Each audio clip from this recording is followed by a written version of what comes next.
Hi all, so today I'll be making Urad Dal Tadka, which will be a typical Dhaba style dal. To start with, I have about 1 cup of soaked urad dal, the black one, whole urad. So this has been soaked overnight in water. I have 1 bay leaf, 2 black big cardamoms, little bit of cinnamon, a pinch of fennel seeds or saunf, 1 teaspoon of salt and half an inch of ginger which is grated. This is about 1 cup of dal that has been soaked. Next, we will add all of this in a pressure cooker and pressure cook this for 20 minutes on a medium flame. While the dal is being pressure cooked, let's prepare for the curry. For the masala, you need half an onion finely chopped. This is 5 to 6 green chilies finely chopped because I'm going to use minimal of the red chili powder, so you can vary this as you like. 3 cloves of garlic finely chopped. Half an inch of ginger cut into thin small slices like this. They are called ginger juliens. 2 medium-sized tomatoes, that is this bigger size, finely chopped. 1 teaspoon of cumin powder.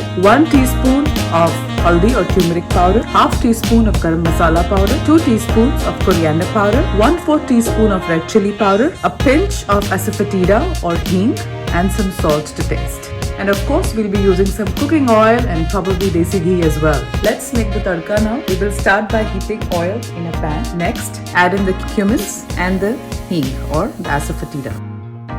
Add in the garlic and the green chilies and give it a good mix. Saute for 2 minutes. Now add in the chopped onions. Fry them on a medium flame until they turn golden brown and slightly a darker shade of brown. The onions are nice and golden brown at this point, and now let's add in the tomatoes.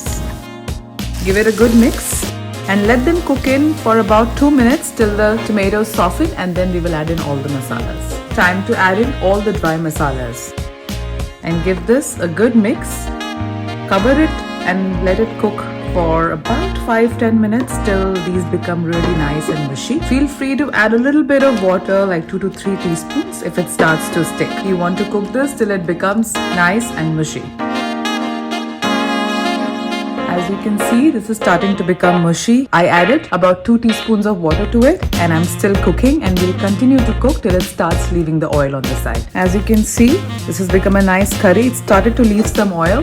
At this point, I'm going to add some desi ghee and then again roast it without a lid for about 5 to 6 minutes. That gives it a great taste, and then the flavor of desi ghee will last in the dal as well. That's how it's cooking with the desi ghee. This is on a medium flame. Let's do this for 2 to 3 minutes before we add in the dal. At this point, I'm going to add my secret ingredient, which is the chaat masala. Put about half a teaspoon. It gives it a great tangy flavor. Give this a mix. And now let's add in the boiled dal.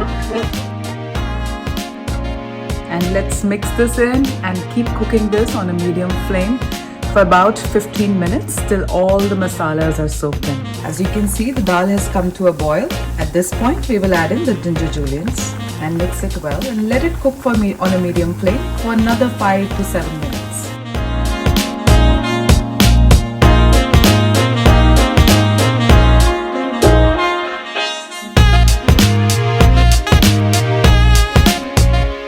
There you go. The dal is ready. This looks delicious, and now let's plate it. Don't shut down yet. I still have some last minute ingredients I'm gonna add in.